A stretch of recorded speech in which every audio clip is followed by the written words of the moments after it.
नमस्कार दोस्तों, वंदन है, स्वागत है हमारे YouTube चैनल प्रिसाइज ज्योतिष बाय दीपेंद्र मणि शुक्ला। दोस्तों, कल तक हमने चर्चा की सूर्य की, चंद्रमा की और मंगल की। आज इसी श्रृंखला में आगे बुध और बृहस्पति ग्रहों की चर्चा करते हैं। दरअसल ग्रहों को बताना इसलिए ज़रूरी है कि आप लोग थोड़ा सा ग्रहों के बारे में समझ जाएं, क्योंकि ग्रह कैसे काम करते हैं, उनका मूल स्वभाव क्या है। क्योंकि जब आप आगे हमारी कुंडलियों के बारे में सुनेंगे तब आप उससे रिलेट कर पाएंगे कि हाँ, ये बताया गया था या ग्रहों का मूल स्वभाव ऐसा होता है। इसलिए थोड़ा सा ग्रहों के बारे में सूक्ष्म जानकारी देना बहुत ज़रूरी है। तो दोस्तों, बिना देर किए हम अपने विषय पर आते हैं। आज हम शुरू करते हैं बुध और बृहस्पति ग्रह की। दोस्तों, हमारे सौरमंडल में जो बुध ग्रह है, तो पुराणों के अनुसार ये चंद्रमा का पुत्र है और हमारे सौरमंडल का सबसे छोटा ग्रह है और सूर्य के बिल्कुल निकट रहता है। चूंकि सूर्य के बिल्कुल निकट रहता है, इस वजह से ये कभी अस्त होता दिखता है, कभी उदय होता दिखता है, कभी सूर्योदय के पहले थोड़ा सा दिख जाता है, कभी सूर्यास्त के बाद थोड़ा सा दिखता है। दोस्तों, ये अपनी धुरी पर लगभग 24 घंटे में अपनी परिक्रमा पूरी कर लेता है और सूर्य के चारों ओर चक्कर लगाने में अप्रॉक्सीमेटली 88 दिन का समय इसको लगता है। अब नैसर्गिक रूप से ये शुभ भी है और अशुभ भी है। ये जब आपको मैं राशियों के बारे में बताऊंगा तब आपको पता चलेगा। वैसे मोटी मोटा आप ये जान लीजिए कि अगर बुध अकेला बैठा है किसी की भी कुंडली में तो ये शुभ ग्रह है, और अगर किसी पाप ग्रह के साथ बैठा है, जैसे राहु हो गए, शनि हो गए, इन सब के साथ बैठा है तो ये पापी ग्रह हो जाता है। अब इसकी कुछ विशेषताएं भी होती हैं। जैसे कालपुरुष में बुध को बुद्धि का प्रतीक माना गया है और ज्योतिष में इसे एक नपुंसक ग्रह की संज्ञा दी गई है। इसका वर्ण दूर्वा के समान हरा, अवस्था बाल, जाति शूद्र, परंतु बुद्धि और मस्तिष्क से ये वैश्य कहलाता है। स्वरूप हास्य, बिल्कुल कोमल बालक की तरह, छोटे बालक की तरह। अब चूंकि ये सूर्य के समीप रहता है, इसलिए चूंकि सूर्य भी गोल है तो ये भी आकृति में गोल ही है। नेत्र कटाक्ष, आप देखेंगे मिथुन और कन्या राशि वाले लोगों के नेत्र बड़े कटीले होते हैं, बड़े कटाक्ष होते हैं। गुण तो इसका रजोगुण है, और अगर हम इसी दिशा में और भी कई बातें करें तो ऋतु शरद है, दिशा इसकी ईशान्य है, इसका रत्न पन्ना है, वाहन इसका शुंड युक्त सिंह है, प्रतिनिधि पशु इसका हाथी और वार बुधवार है।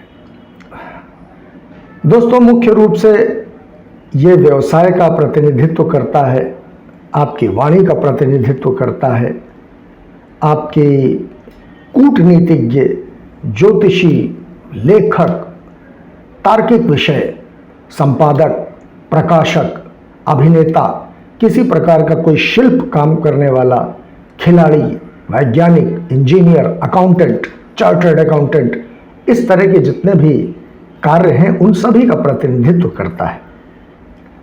जन्म कुंडली में ये ज़्यादातर आपको सूर्य के या तो साथ दिखेगा और या सूर्य के एक भाव आगे और एक भाव पीछे दिखेगा। कुल मिला के सूर्य के साथ होने पर यह लगभग अस्त ही माना जाता है। ज़्यादातर कुंडलियों में सूर्य के साथ होने पे यह अस्त हो जाता है। इसलिए बुध अगर किसी की भी कुंडली में मजबूत है तो उसकी वाणी बहुत अच्छी होगी, उसकी तर्क शक्ति बहुत अच्छी होगी, फाइनेंस का वो बहुत बड़ा ज्ञाता होगा और अपने तर्कों से वो दूसरे को पूरी तरह संतुष्ट करने वाला होगा। लेकिन कंडीशन वही है कि बुध या तो अकेला हो या बलाबल से बिल्कुल मजबूत हो। बलाबल का मतलब यह है कि जो डिग्रीज होती हैं, जो अंश होते हैं ग्रहों के, वो अगर युवावस्था का, वो मैं आगे बताऊंगा सारी बातें, लेकिन अगर बलाबल से मजबूत है तो बुध अच्छा होना व्यक्ति को एक चमत्कृत सितारा बनाता है और अलग प्रतिभा से संपन्न करता है। इसी क्रम में मैं अब आता हूँ नैसर्गिक रूप से जो सबसे शुभ ग्रह देवगुरु बृहस्पति, जिनको हमारी कुंडली में और सौर मंडल में देवताओं के गुरु का स्थान प्राप्त है।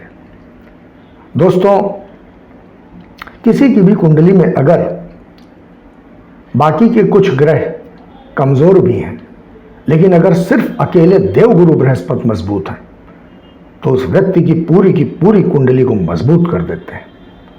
क्यों? क्योंकि देवगुरु बृहस्पति महर्षि अंगिरा के पुत्र हैं। चूंकि देवताओं के गुरु के पद पर ये आसीन है, इसलिए इन्हें गुरु भी कहा जाता है। भारतीय ज्योतिष में पृथ्वी की तुलना में ये लगभग 11 गुना बड़े हैं। बहुत ही शुभ और नैसर्गिक ग्रह हैं। एक राशि में लगभग ये 13 महीने के आसपास रहते हैं और अपनी कक्षा बदलने यानी अपनी राशि बदलने में इनको लगभग 1 वर्ष का समय लग जाता है। अब इनके बारे में कुछ विशेष बातें। गुरु को काल पुरुष का ज्ञान, साहित्यिक चिंतन, सभी प्रकार का ज्ञान, स्त्रियों के लिए यानी महिलाओं के लिए ये विवाह के कारक हैं। संतान में पुत्र संतति के कारक हैं। दोस्तों, इसका रंग पीला, जाति से ये ब्राह्मण है, लिंग पुरुष, अवस्था लगभग वृद्धि कहेंगे इसे, क्योंकि ज्ञान हमेशा बुजुर्गों के पास ज़्यादा होता है। तत्व आकाश है, गुण सतोगुण है, सात्विक प्रकृति का है। स्वभाव बहुत ही मृदु, कल्याणकारी। दोस्तों, इसका आधिपत्य पीले रंग पर, समस्त प्रकार के पीले फूल, पीले अनाज और औषधियों पर भी, रोगों पर भी, हर एक चीज़ पर इसका अपना एक आधिपत्य है।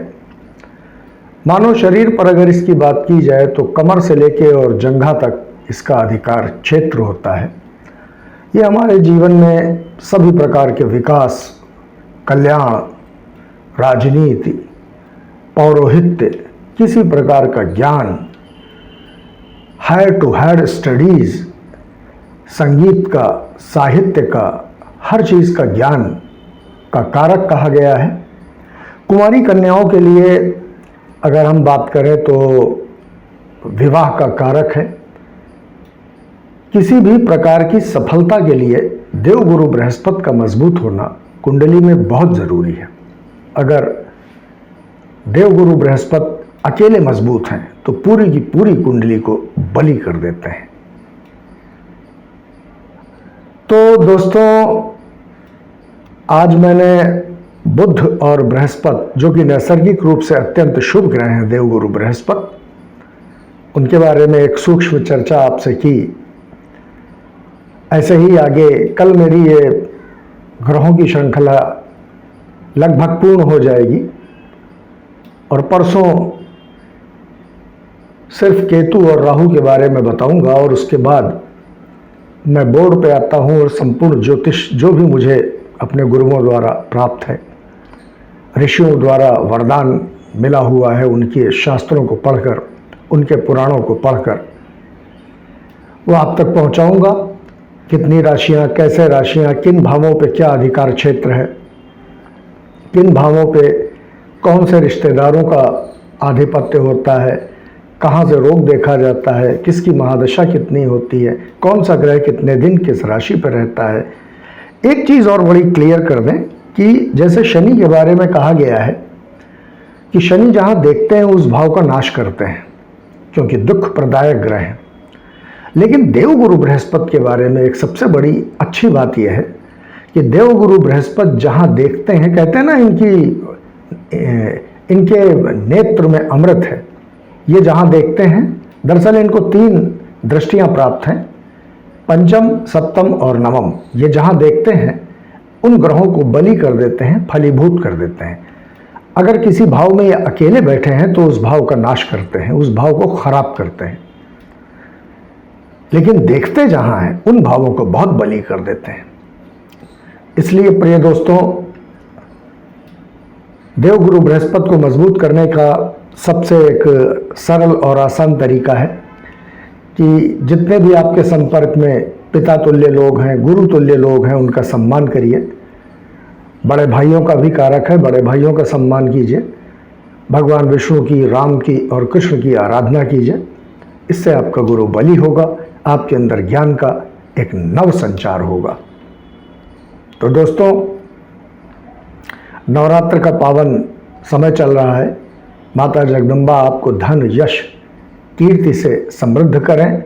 आपके जीवन में आरोग्य, समृद्धि और हर प्रकार के सुख भगवान दें। इसी कामना के साथ मैं आज अपनी वाणी को विराम देता हूँ।